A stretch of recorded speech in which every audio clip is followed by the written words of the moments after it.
Hi, guys. Welcome back. This is Momboa, your future CFO. And in today's video, we're going to be looking at end of month book of accounts closure. What you need to look at to ensure that your books of accounts are showing the true financial position. We're looking at the completeness of the books of accounts. So if you want to learn this, stay with me all the way to the end. And for the purpose of this video, I'm going to grab the financials for the prior period, that is the balance sheet and the income statement. Then we're going to go through each line items to see what you need to look at, what you need to ensure to make sure that your books of accounts, your financials are showing a true financial position. So stay with me if you want to learn this. And the first item is cash and cash equivalent. The first thing that you need to ensure is you need to make sure that your cash and cash equivalent is reconciled. This is reconciling your books, that is the GL with the bank statement. They need to agree. The closing balances need to be the same. So that is the starting point. You need to reconcile your books of accounts versus your bank statement to ensure that it's the same closing position. Then once you have your reconciliation for the month, you're good. You can sign that off and that month reconciliation is closed. The other thing that you need to look at is when it comes to bank reconciliation, I'm recommending, depending on the volume of transaction, this can be done daily or maybe weekly. This depends with the number of transactions in your books of accounts.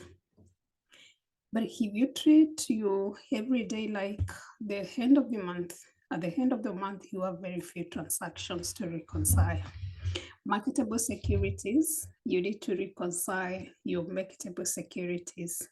You need to make sure that interest and on marketable security is balanced and the listing of the marketable security is there and it is accurate. The other thing that you need to look at is your accounts receivables. You need to make sure that they are complete and they should be posted net of the provision. So you need to make sure that the provision has been posted for the period and it's reported net of the provision. You also need to have a listing, the hedging, where you're able to tell which accounts receivables have been outstanding for long for the purpose of collection. So you're able to know the true position of the accounts receivable and which accounts you really need to work on to be more aggressive to collect. Inventory, you need to also look at your inventory before you close your books of accounts. And you need to reconcile your inventory. You need to check on the expiry date of the different items in the inventory.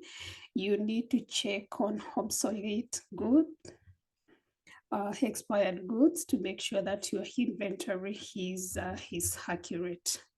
And also the reporting of the inventory, it's supposed to be reported the lower of cost or the net realizable value.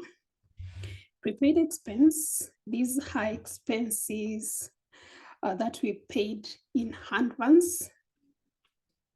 So we need to have a listing of the prepaid expenses.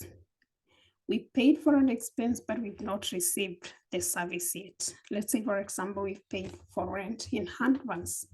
So you need to go back to your listing and make sure that you posting that you're amortizing your prepaid expenses, that your prepaid expenses have been, what has been already, the expense for the month is recognized as an expense and removed from the prepaid expenses. So it's important to have a schedule of all the prepaid expenses, then you go through them to make sure that it's showing the true position. The non-current asset, this is the property, plant, and equipment. You need to make sure that the depreciation is posted correctly for the month. The other thing is the disposals, the new acquisitions have been posted correctly in the month. Let's move on to our current liabilities. Under current liabilities, we have accounts payable. Here you also need to have an aging report for the accounts payable, and you make sure that the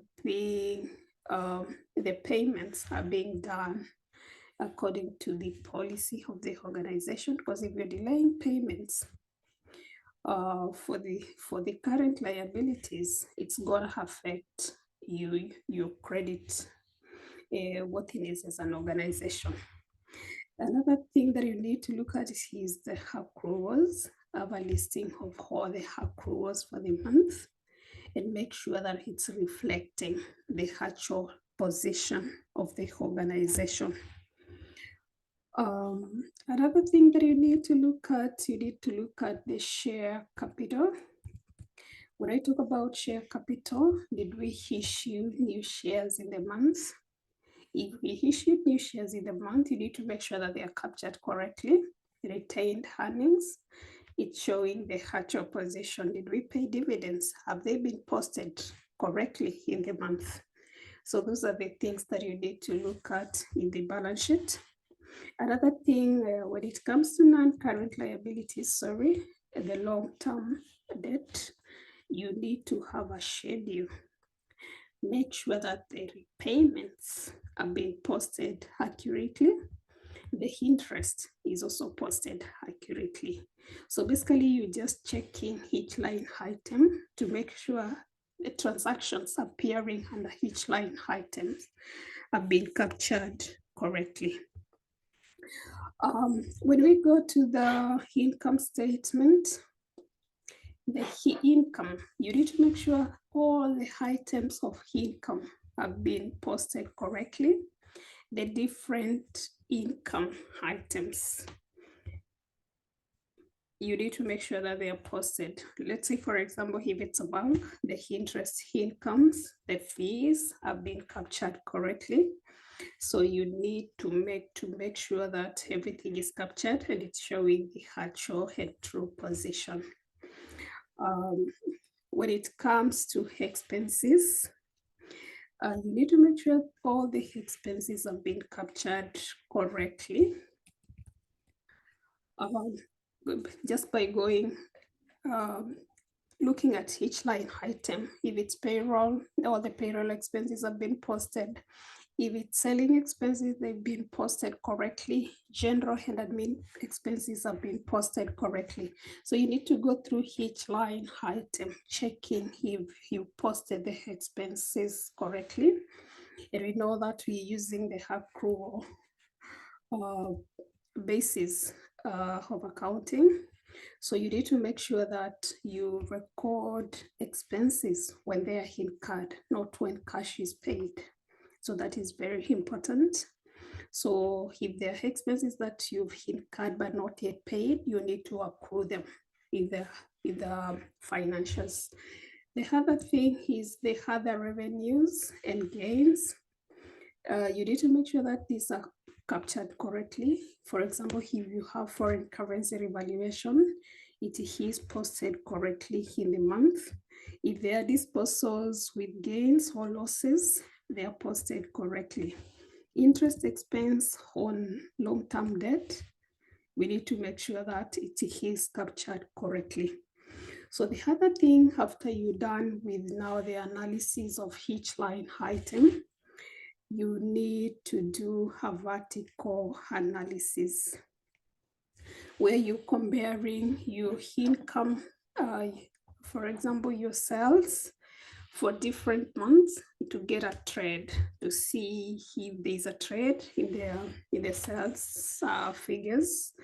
So that way you're able to know where there is a problem. If you haven't looked at my video on vertical and horizontal analysis, you need to do that, because it shows very well how to do vertical and horizontal analysis.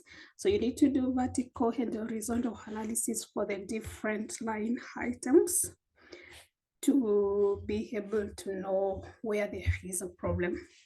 Another thing that you need to do is you need to compare your budget versus your hatches. That way you're able to know, to have a variance analysis, and you're able to know where they are favorable or unfavorable variances. And that way you're able to give explanation, or maybe to pick where there is a problem. So once everything is done and you're happy with your financials, you've gone through all the line items, you've done your vertical analysis, your horizontal analysis, you've compared your actual versus the budget, and you're happy with all the figures. The next thing is to lock the period. You lock the period to make sure that there are no transactions that are deliberately posted or undeliberately posted into the period. So the period stays the way it is, and any corrections that maybe may arise in future, they need to be authorized. So you lock the period to make sure that no further transactions are posted. So that is how you go about doing your end of month books accounts closure, looking at the different line items and locking the period to make sure that no further transactions are posted. So with that said, guys, thank you for staying with me all the way to the end. Don't forget to subscribe, like, comment, and share. Thank you for your time. Until next time, keep safe.